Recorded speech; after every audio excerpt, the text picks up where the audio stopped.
नमस्कार दोस्तों, stock market studies में फिर से एक बार आपको बहुत बहुत स्वागत है। तो आज मैं फिर से आपके सामने कुछ इंपॉर्टेंस कंपनी का अपडेट लेके आया हूँ और बहुत सारे दोस्तों ने कमेंट्स किए थे कि सर इसके ऊपर एक वीडियो बना के दीजिएगा। और बहुत सारे दोस्तों ने और भी कुछ कंपनीज के बारे में बातचीत करने के लिए भी बोला गया है।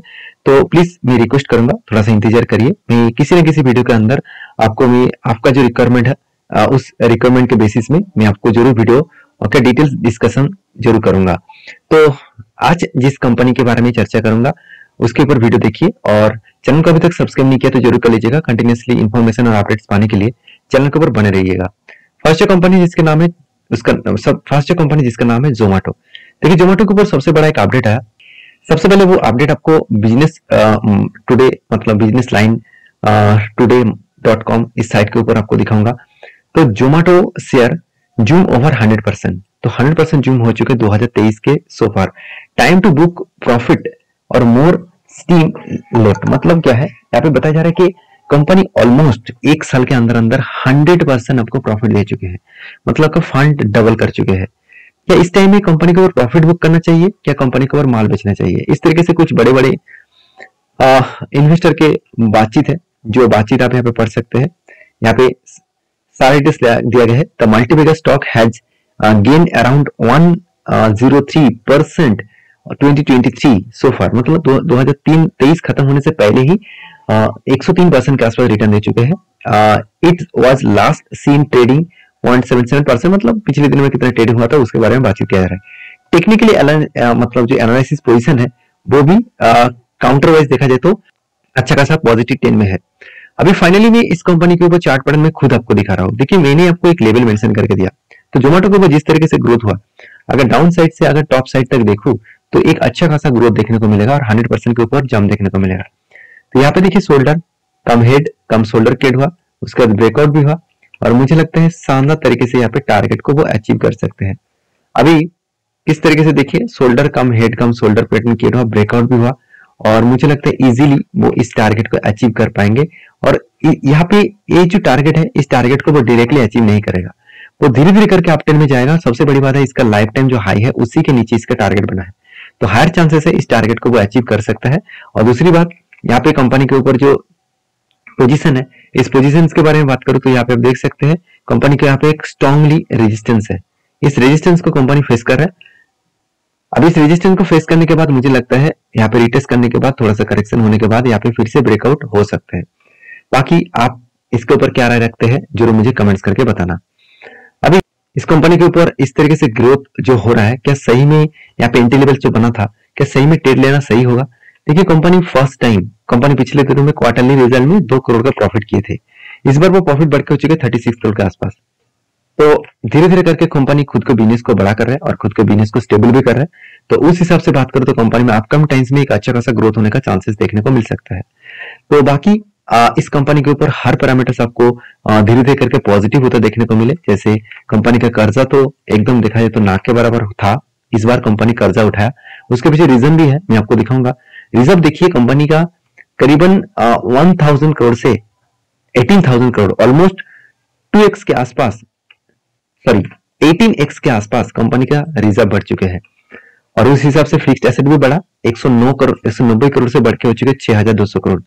तो कंपनी के CWIP में भी कंपनी 12 करोड़ के आसपास इन्वेस्टमेंट करके रखा। और कंपनी का अदर्स एसेट के बारे में बात करूं तो कंपनी का जो ट्रेड रिसीवेबल है, इस ट्रेड रिसीवेबल के बारे में चर्चा करूं तो कंपनी को 560 करोड़ के ऊपर कंपनी को प्रोजेक्ट मिला। और कंपनी के हाथ में कितना प्रॉफिट है से 30 करोड़। तो कंपनी उस पैसे से काम नहीं कर पाएंगे, तो इसलिए कंपनी क्या किया, कर्जा उठाया। क्योंकि कंपनी को बैंक लोन भी दे देंगे, क्योंकि कंपनी के पास रिजर्व बहुत ज्यादा है और उस हिसाब से फिक्स्ड एसेट भी ज्यादा है। तो इस दोनों के कारण की वजह से कंपनी के ऊपर अच्छा खासा यहाँ पे लोन भी मिलने वाले हैं। तो आपकी क्या राय है इस कंपनी को भी जरूर कमेंट करना, क्योंकि पहले से ही इन्वेस्टर को पता है कि इस कंपनी आगे चल के बड़ा हो सकता है। इसीलिए देखिए इंस्टीट्यूशन पहले से ही होल्डिंग को इंक्रीज करते चले गए। अभी नेक्स्ट कंपनी है जिसके बारे में चर्चा करूं, उसका नाम आप देखेंगे तो आरती इंडस्ट्रीज लिमिटेड। सबसे पहले इस कंपनी के ऊपर चार्ट पैटर्न में आपके साथ शेयर करूंगा। देखिए ध्यान से देखिएगा, मैंने आपको एक लेवल मेंशन करके दिया जो कुछ शोल्डर कम हेड बनने जा रहा है, उसके बाद एक शोल्डर केट करेगा। मुझे लगता है उसी के बाद एक धमाका देखने को मिल सकता है। क्योंकि केमिकल जो प्रोडक्ट है, इसका प्रोडक्ट का डिमांड अभी भी कम हुआ है। डिमांड जब बढ़ते जाएंगे तब इस कंपनी का ग्रोथ भी और जैसा मतलब हाई ग्रोथ देखने को मिलेगा। मैं आपको 2 लेवल नीचे साइड में मेंशन करके दिया था, यहाँ पे एक स्ट्रांगली सपोर्ट है, फिर से सपोर्ट लिया, फिर से सपोर्ट लिया, 3 बार सपोर्ट लिया। जब 3 बार लेवल को अगर ब्रेक ना कर पाए तो सोचना एक अब मोमेंटम दिखेगा। अगर 3 टाइम्स लेवल को अगर ब्रेक डाउन कर देता तो एक बड़ा सा फॉल दिखता और 378 ये जो रेंज है, इस रेंज तक आने का चांसेस देखने को मिल जाते। तो कहने का मतलब है कंपनी के ऊपर एक अच्छा खासा सेलिंग पीरियड देखने को मिला है। बहुत ऊपर लेवल से कंपनी कंटिन्यूसली सेल ऑफ हो रहा है। तो मुझे लगता है इस रेजिस्टेंस को इतने दिनों के बाद यहाँ पे ब्रेकआउट किया, तो इसके बाद मुझे लगता है यहाँ पे थोड़ा सा चेंजिंग देखने को मिलेगा और अपटेन जाने के बाद यहाँ से रिटेस्ट करेगा और उसके बाद फिर से एक शोल्डर क्रिएट करेगा और मुझे लगता है उसके बाद एक बड़ा धमाका होने का चांसेस है। अभी सही में क्या उसको ब्रेकआउट कर पाएंगे, उसके लिए कंपनी का फाइनेंशियल डिटेल्स देखना पड़ेगा। तो फाइनेंशियल डिटेल्स के बारे में बात करूं तो कंपनी का मार्केट कैप कितना है, 18,900 करोड़ के आसपास। कंपनी के पी रेशियो 42 के आसपास है। आरओसी आरओई दोनों ही एक एवरेज लेवल के देखने को मिला। और कंपनी के डेप्थ ऑफ इक्विटी के बारे में बात करूं तो ना के बराबर डेप्थ है। प्रोमोटर के पास भी अच्छा खासा होल्डिंग्स देखने को मिला और कंपनी के ऊपर जो फ्री कैश फ्लो है वो भी आपको नेगेटिविटी में देखने को मिलेगा। अर्निंग पर शेयर भी 12 के आसपास देखने को मिला है। और सबसे इंपॉर्टेंट पॉइंट क्या है, कंपनी के जो क्वार्टरली रिजल्ट आप देखेंगे तो पिछले बार के तुलना से इस बार रिजल्ट तो कम हुआ। ये तो कम होना ही था क्योंकि मार्केट में केमिकल प्रोडक्ट का डिमांड कम हुआ है, तो जिसके चलते कंपनी का सेल्स भी तो घटेगा ही घटेगा। तो सेल्स कम हुआ, एक्सपेंस भी कंपनी मेंटेन किए, उसके बाद कंपनी की जो प्रॉफिटेबिलिटी है वो भी लगातार बढ़ते चले गए। कंपनी का नेट प्रॉफिट 124 करोड़ और था पहले, इस बार 91 करोड़ के आसपास देखने को मिला।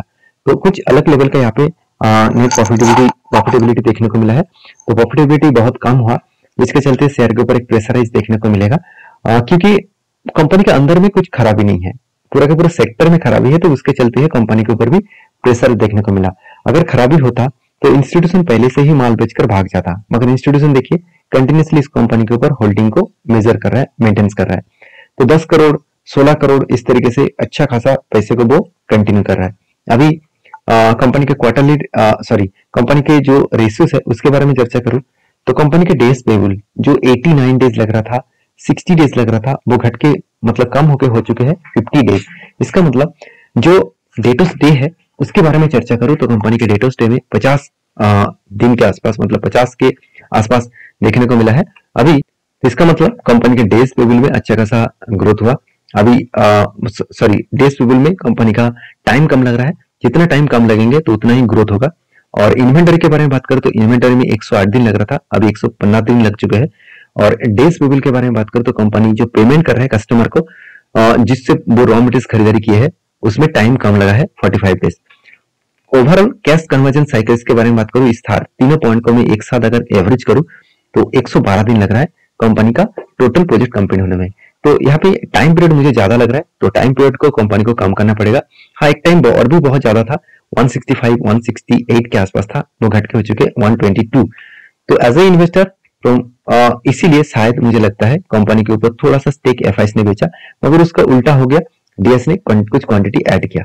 मैं मान ही लेता हूँ कंपनी खराब है कि दोनों ही इंस्टीट्यूशन एफआईएस और डीएस अगर माल कंटिन्यूसली बेचते जा रहे तो मैं मान लेता कि कंपनी बेकार है। तो फिलहाल के लिए उस तरीके से कुछ सिचुएशन नहीं है, तो सिचुएशन कुछ पॉजिटिव मूवमेंट में देखने को मिलेगा जब कंपनी का फिर से सारे रिकवरी पॉइंट्स ठीक होगा। और लास्ट कुछ फ्यू डेज में कंपनी के एवरेजली 30 to 40% के आसपास डिलीवरी देखने को मिल रहा है। अभी नेक्स्ट जो कंपनी है जिसके बारे में बात करूं उसका नाम है दीपक नाइट्रेट। देखिए दीपक नाइट्रेट एक ऐसा केमिकल्स कंपनी है जिसके ऊपर 1970 में कंपनी बिजनेस स्टार्ट किया, तब से लेकर कंपनी धीरे धीरे करके कंपनी स्पेशलिटी केमिकल्स के ऊपर और परफॉर्मेंस केमिकल्स के प्रोडक्ट्स के ऊपर भी कंपनी काम कर रहा है। अभी इस कंपनी के बारे में एक ही बात कहूंगा, इसका मार्केट कैप बढ़ चुके हैं 28,900 करोड़ के आसपास है। कंपनी का आरओसी आरओई दोनों ही बेस्ट लेवल में देखने को मिला और कंपनी के देखिए डेप्थ एकदम ना के बराबर है, क्योंकि इसका मैनेजमेंट का कहना है कि कंपनी के ऊपर डेप्थ हमेशा मैं जीरो करके रहूंगा, क्योंकि जीरो रहेंगे तो कंपनी के ऊपर एक प्लस पॉइंट के हिसाब से जरूर देखने को मिलेगा, क्योंकि जीरो कर्जा होंगे तो जितना सेल्स होगा, अगर सेल्स कम भी हो तो भी कंपनी प्रॉफिटेबल में रहेगा। तो यही कहने के मतलब है प्रोमोटर का कि जीरो सबसे पहले डेप्थ को जीरो करना है। और प्रोमोटर के पास होल्डिंग जो है वो 49 के आसपास है, इसका मतलब प्रोमोटर का होल्डिंग जो 50% के ऊपर था। देखिए कितना होल्डिंग था, मैं एक बार आपको ईयर ऑफ ईयर बेसिस में दिखा दूं। देखिए पहले तो 46% 44% के आसपास होल्डिंग हुआ करता था, आज वो प्रोमोटर खुद के होल्डिंग को बढ़ा रहा है। क्यों? क्योंकि उसको पता है कि इस कंपनी आगे चल के और भी ज्यादा ग्रोथ होने के चांसेस है। देखिए 70% से भी ज्यादा मार्केट शेयर अकेला खुद लेकर रखा है, और वो भी सोडियम नाइट्रेट के ऊपर। तो सोडियम नाइट्रेट जो प्रोडक्ट है, उस प्रोडक्ट के ऊपर 70% से भी ज्यादा यहाँ पे होल्डिंग्स लेकर बैठे हुए हैं। अभी देखिए जिस तरीके से प्रोमोटर की होल्डिंग बढ़ रहा है, उसी तरीके से आप देखेंगे तो क्वार्टरली रिजल्ट के बेसिस में अगर देखेंगे तो इंस्टीट्यूशन के पास भी होल्डिंग बढ़ रहा है। जैसे एफएस ने होल्डिंग को थोड़ा सा कम किया, मान लेता हूँ होल्डिंग्स थोड़ा सा कम हुआ, मगर डीएस ने क्या किया, होल्डिंग्स को बढ़ा दिया। तो तब होल्डिंग को बढ़ाया जाता है कि कंपनी के ऊपर सस्ते दामों में प्राइस को मिलता है। इसका मतलब अच्छी कंपनी अगर सस्ते दामों में मिले तो उस कंपनी के ऊपर हर कोई फोकस रखते हैं, चाहे इंस्टीट्यूशन वो हो, चाहे वो प्रोमोटर हो, चाहे कोई भी हो। हाँ, पब्लिक इस कंपनी को वो ज्यादा होल्डिंग करके रखे थे और होल्डिंग को वो कम किया है। 35% का होल्डिंग अभी घट के हो चुका है 26% के आसपास। इसका मतलब कंपनी के ऊपर जो होल्डिंग है वो यहाँ पे कम हुआ है। अभी कंपनीज के ऊपर लास्ट कुछ फ्यू डेज का डेटा दिखा दूं तो आप देखेंगे तो डेटा में आपको कुछ वीकनेस देखने को मिलेगा, क्योंकि कंपनी के जो सेल्स का डेटा है वो कम हुआ है, और उसके हिसाब से कंपनी का प्रॉफिट मार्जिन भी कम हुआ। हाँ, मान ही लेता हूँ कि पिछले सालों की तुलना से कंपनी के इस बार सेल्स ज्यादा हो, मतलब प्रॉफिट ज्यादा हुआ, मगर कंपनी जो पिछले बार का जो प्रॉफिट था, पिछले लास्ट जो 2 क्वार्टर्स का प्रॉफिट था, उसको बीट नहीं कर पाया। इसका मतलब जो एस्टिमेट है उस एस्टिमेट को यहाँ पे बीट नहीं कर पाया है, जिसके चलते कंपनी के ऊपर थोड़ा सा प्रेशर तो बनेगा। अभी तो इस कंपनी के ऊपर डिलीवरी बहुत कम उठ रहा है, सिर्फ यही कारण की वजह से कि मार्केट में अभी प्रेशराइज है। तो चार्ट पैटर्न के बारे में डिस्कशन करूं तो दीपक नाइट्रेट के ऊपर में एक पैटर्न यहाँ पे क्रिएट हुआ था, कफ विथ हैंड पैटर्न, और फाइनली देखिए यहाँ पे ब्रेकआउट भी हुआ और ब्रेकआउट कंफर्मेशन भी हो चुके हैं। तो उसके बाद देखिए किस तरीके से करेक्शन हुआ। देखिए हमेशा आप एक बात को याद रखना, ऐसे नहीं कि जब भी ब्रेकआउट होगा, ब्रेकआउट कंफर्मेशन होगा तो डायरेक्टली आपको टारगेट ही देगा, ऐसे होगा नहीं। अगर ऐसे होता तो हर कोई इस तरीके से पैटर्न्स के ऊपर ही काम करता। देखिए पैटर्न्स आपको परसेंटेज देते हैं कि मान के चलिए 10 इस तरीके से पैटर्न्स के ऊपर 10 आपने ट्रेड लिया, उनमें से अगर आपका 7 भी ट्रेड पॉजिटिव में रहा तो भी आप प्रॉफिटेबल में रहेंगे, 3 लॉस आपको लेना ही पड़ेगा। तो कहने का मतलब है कि मैं इस तरीके से इतने सालों तक ट्रेड कर रहा हूँ, जहां पे मुझे इसी तरीके से सिचुएशन देखने को मिला कि 100% प्रॉफिट नहीं हुआ। देखिए देखा जाए तो अगर कंपनी के ऊपर भरोसा है तो आपको स्टॉप लॉस लेने का जरूरत नहीं है, क्योंकि आज नहीं तो कल वो फिर से रिकवरी करेगा। वो टाइम लग सकता है, चाहे वो 1 साल 2 साल भी लग सकते हैं, तो टाइम लगेगा। टाइम के बाद आपको शायद कुछ प्रॉफिट ना भी मिले तो लॉस तो कुछ नहीं होगा। तो फिर भी यहाँ पे अगर टारगेट बनेगा तो 23% के आसपास टारगेट बन सकते हैं, और मान ही लेता हूं कि 1 साल के बाद कंपनी टारगेट आपको देने वाला है, तो क्या फर्क पड़ता कि 1 साल में कंपनी के ऊपर छोटा मोटा क्या प्रॉफिट मिला है, 23% के आसपास प्रॉफिट मिला है। ये भी एक प्लस पॉइंट के हिसाब से देखने को मिला। अभी नेक्स्ट कंपनी है जिसके बारे में चर्चा करूं, उसका नाम है अतुल रियलटेक लिमिटेड। तो अतुल रियलटेक लिमिटेड जो देखा जाए तो एक छोटा सा इंफ्रास्ट्रक्चर कंपनी है, और इंफ्रास्ट्रक्चर इंडस्ट्रीज में इस कंपनी खुद के नाम दाखिल करा चुके हैं, और कंपनी यहाँ पे एक बड़ा अनाउंसमेंट कर चुके हैं 16 तारीख को, मतलब आज के दिन ही कंपनी क्या करने वाले, आपको स्प्लिट देने वाले हैं। और स्प्लिट एंड बोनस के जितने सारे शौकीन लोग थे, जितने सारे लोग निवेश करके रखे थे, उसको जरूर स्प्लिट मिलेगा। हर एक शेयर के बदले आपको 5 शेयर मिलेगा। तो कितने सारे दोस्तों ने इस कंपनी के ऊपर निवेश करके रखे थे, मुझे जरूर कमेंट्स करना। और किसी भी कंपनी के ऊपर स्प्लिट एंड बोनस के चक्कर में डायरेक्टली निवेश मत करिए, उसके ऊपर रिसर्च करिए, उसके बाद काम करिए। वीडियो में अगर जानकारी अच्छा लगे तो प्लीज लाइक करना, दोस्तों के साथ भी शेयर करना। मिलते हैं नेक्स्ट वीडियो में, तब तक के लिए अच्छे से रहिए, अपने ख्याल रखिए, धन्यवाद।